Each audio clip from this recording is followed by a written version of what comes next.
were really excited to come out here for the first ever inaugural Pac-12 championship meet because we knew Utah would do it big, and they would do it just like a national championship. And that's exactly what it felt like.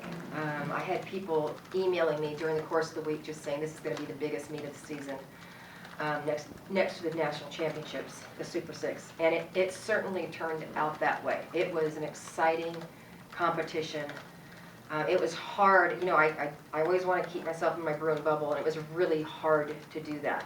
Because, not just because of the fans, but because the teams, every team was doing great. And that's how you want athletics to go. Talk about that last rotation for you guys. Was that typical? I mean, was anything said? Because it was solid. Beam was one of our better events this year, and I really didn't think we had a chance at winning this meet when we went into the last rotation. I know it isn't over to the fat lady sings and all that, and that's what we preach.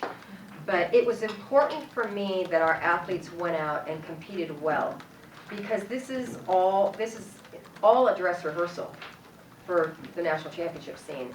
And regardless of how we finished, it was important that we compete how we train on that event, and we did, except for Olivia. And that's, I think, due to the fact that she all of a sudden has a groin pull. But, you know, it's hard to compete in this arena, especially when Utah's doing well. That's why they rarely lose here. So, yeah, that was important. And it's I don't know how many times we've finished on this. We've had this rotation in a championship meet. This is where we were last year at Pac-12s, also Pac-10s. So you'd think we get used to it, but I'm not really crazy about it. But I'm glad we did well. So you say you didn't know if you guys had a chance, but were you aware of what was happening on the other? No. So you didn't know about the falls or? No, I just heard. I didn't know what was happening with Stanford because you really can't tell because Stanford didn't have the 8,000 people here that Utah did. So all I kept hearing was the crowd roaring and roaring. So I'm like, Utah's killing it on the floor. Okay, you know. And at that point, our sport's so weird. There's very little strategy. And you got to just come out and play your game. You're not going to make any changes, you know. So it didn't matter that the Utes were going nuts. We just had to go out and hit. And I would have been very upset had we gone out and competed nervously on beam. You did have a pretty good showing, and your beam happened to line up right with your little group cluster of fans. That was good, huh? Yeah. Yeah, that was kind of Yeah, we had about 80 people here. Yeah.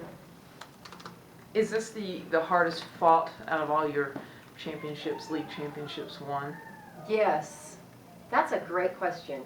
You know your history, don't you? Try. Yes. Yeah. I mean, I hadn't even thought about that. Yeah. I can't remember a time that we've won a championship meet, conference or a national championship that was this hard fought, that we came from behind. Even nationals. You know what? Not nationals. Our first one, 1997. No? No, we were ahead. Well, no, but Arizona State Yeah. was winning it. A little bit. I can't, you know, 01 nationals maybe. we were not on tonight. I mean, we were okay. We weren't great. So, I think we came back and did close to great on beam. And that was what solidified it. You were kind of the quiet competitor tonight. I mean, Stanford took a